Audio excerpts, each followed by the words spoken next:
अगर आज मुझे किसी चीज पर भरोसा है ना, तो आपकी गद्दारी पर।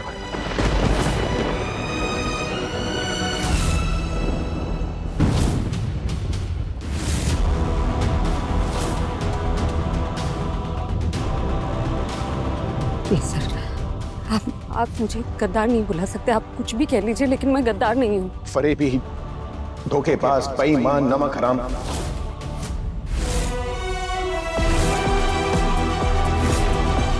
क्या बुलाऊं मैं आपको? बताइए ना, क्या बुलाऊं मैं आपको? रक्षित भैया, मैं इनसे बात करो, आप प्लीज बीच में मत बोलिएगा।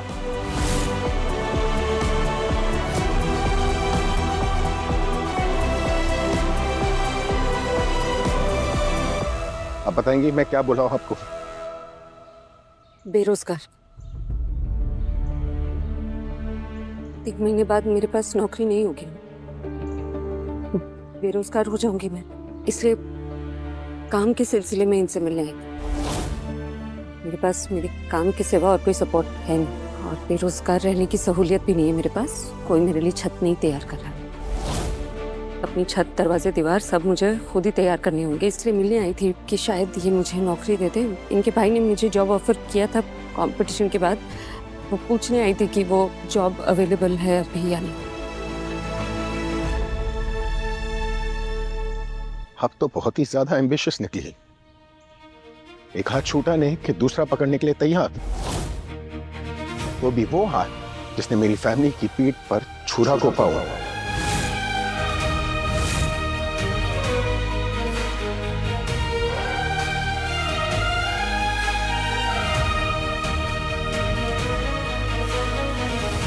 वेल डन अपराजिता। मेरा भरोसा तोड़ने का इससे अच्छा तरीका नहीं ढूंढ सकती थी आप। ऐसा तमाचा मारा है ना आपने मेरे भरोसे पर कि उसकी गूंज के सामने और कोई बात सुनाई नहीं देगी मुझे। ईरा मुझसे कहती रही कि आप मेरी कंपनी के लिए गलत है, लेकिन मैंने ईरा को गलत माना। हमारी फैमिलीज के बीच में जो कुछ भी हुआ, उसके बाद भी आप पर से मैंने अपने भरोसे को हटने नहीं दिया। और आपने क्या किया? अपने एम्बिशन के सामने मेरे भरोसे को कुचल दिया। सर प्लीज एक बार मेरी बात।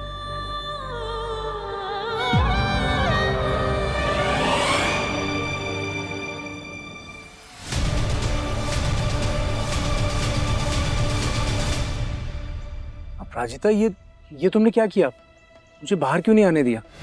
रक्षित सर बहुत गुस्से में थे। इतने गुस्से में अगर आप दोनों को एक साथ देख लेते तो पता नहीं क्या होता।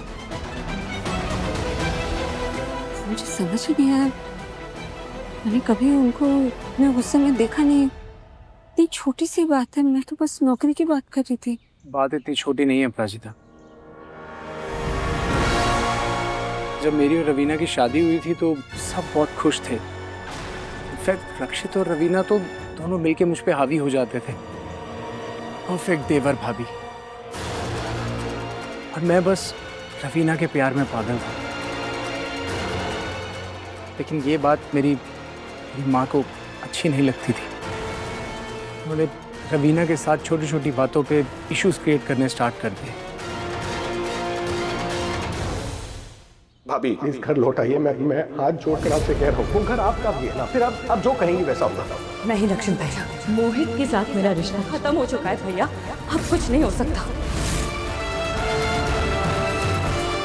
आपके बेटे ने रिकॉर्डिंग में माना है कि मोहित ने आपकी बहू पे हाथ उठाया।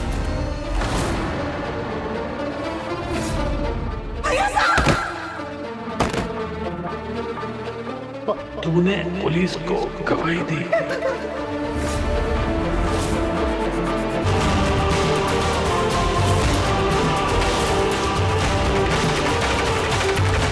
ना रवीना गलत थी, ना रक्षित गलत था। बस वक्त सही नहीं था। मैंने अनजाने में क्या कुछ बोल दिया, रक्षित सर को हर्ट कर दिया। अपराजिता, मैं रक्षित को सब कुछ सच सच बता दूंगा। मैं उसे बता दूंगा कि मैं और रवीना साथ रहना चाहते हैं और तुम बस हमारी हेल्प कर रही थी। नहीं देखिए, किसी भी टूटे हुए रिश्ते को जोड़ना आसान नहीं होता है।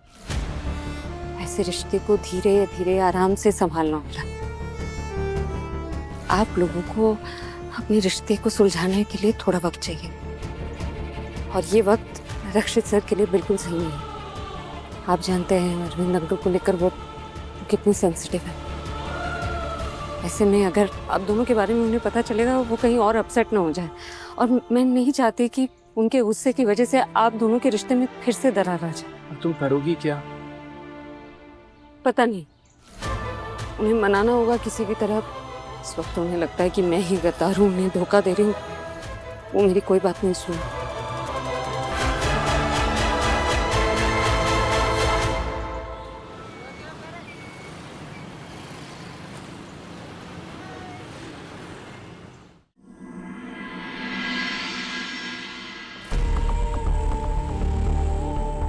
रक्षित सर फोन नहीं उठा रहे, बहुत गुस्से में, समझ नहीं आ रहा क्या करूं।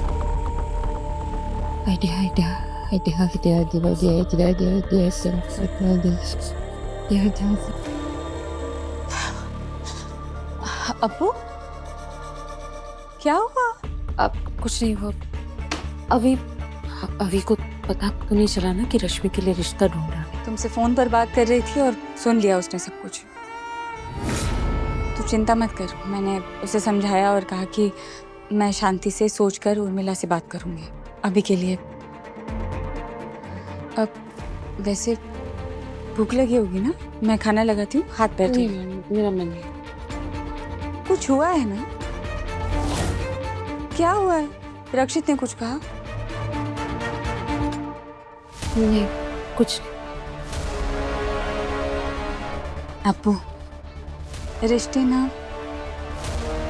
धागे जैसे होते हैं।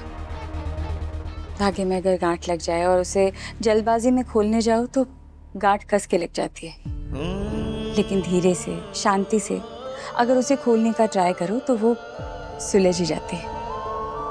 कैसे?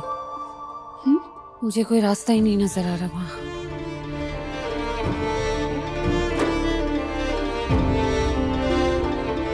जब रास्ता नजर ना आए तो रास्ता बनाना पड़ता है। अब तुम पूछोगी कैसे? बात करके। जब भी मेरे और तेरे पापा के बीच में कोई भी छोटी मोटी अनबन होती है या प्रॉब्लम होती है तो हम एक दूसरे से बात करते हैं।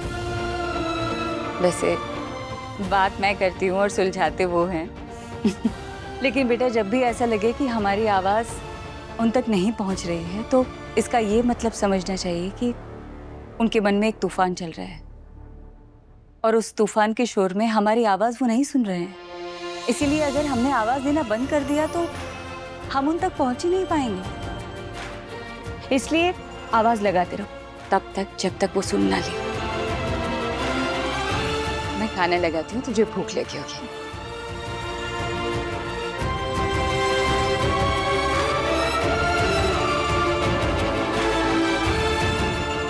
आज भी मैंने अनजाने में ही सही पर आपका दिल दुखाया है रक्षित सर। इस बार मैं अपनी गलती की माफ़ी मांगे बिना पीछे नहीं हटूंगी।